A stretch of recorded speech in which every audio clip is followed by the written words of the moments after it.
get how'd you get involved with this? We did an installation at the University of the Arts perhaps a year ago. That was 117 umbrellas that went up and down in the air, and Barbara McGrath from the zoo was there that day, the opening, and saw it and asked us to do a piece for the zoo that really addressed the environmental issues that they're talking about here. Do you do like the big? Is that your normal size? Yeah, so we are actually a collaborative practice. We're based out of San Francisco. One way we work is to take volunteers from the general community, and we teach them in art fabrication and fabrication techniques.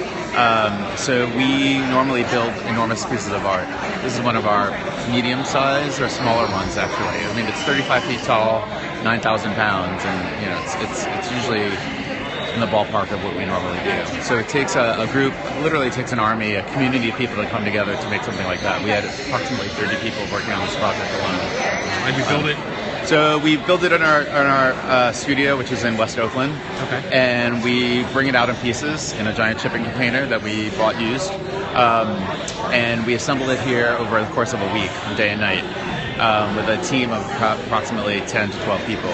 So our work is really about bringing people together, not only in the creation of the piece, but also the piece itself is about really getting people to drop their guard and to begin to engage each other in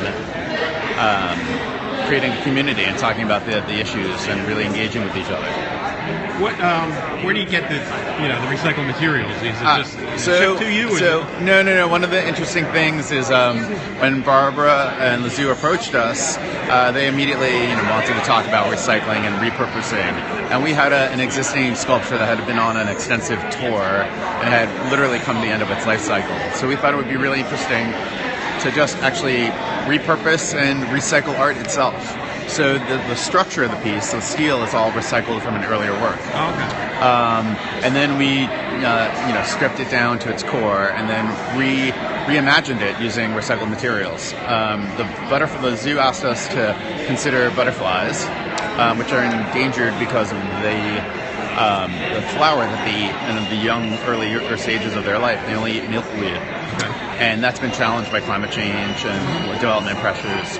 So we thought it would be rather clever to do a piece that consisted of monarch butterflies and flowers that they actually cannot eat. Their food has disappeared and they're threatened. So the entire piece is pretty much recycled materials or scrap. That was also another way we addressed the problem, was actually digging around our own studio and seeing what waste we had produced and trying to use it to the best of our ability. So we also went to neighborhood junkyards. A lot of the butterflies are built out of the structure of Honda Accord hoods. We then reused the hood sheet metal itself to create some of the flowers, the white trilliums that are there. So you'll see the dents, you'll see the wrinkles.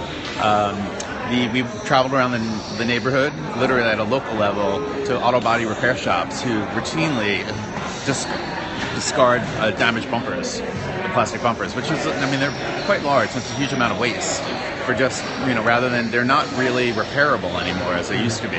So now the car industry just discards plastic bumpers and replaces them with new ones because they can't bang them out like the metal ones used to be able to. So we cut up the car bumpers, the plastic car bumpers, and created the leaves of the stems. Okay. We went around to local construction sites, found HVAC ductwork, and that is what the leaves are clad to.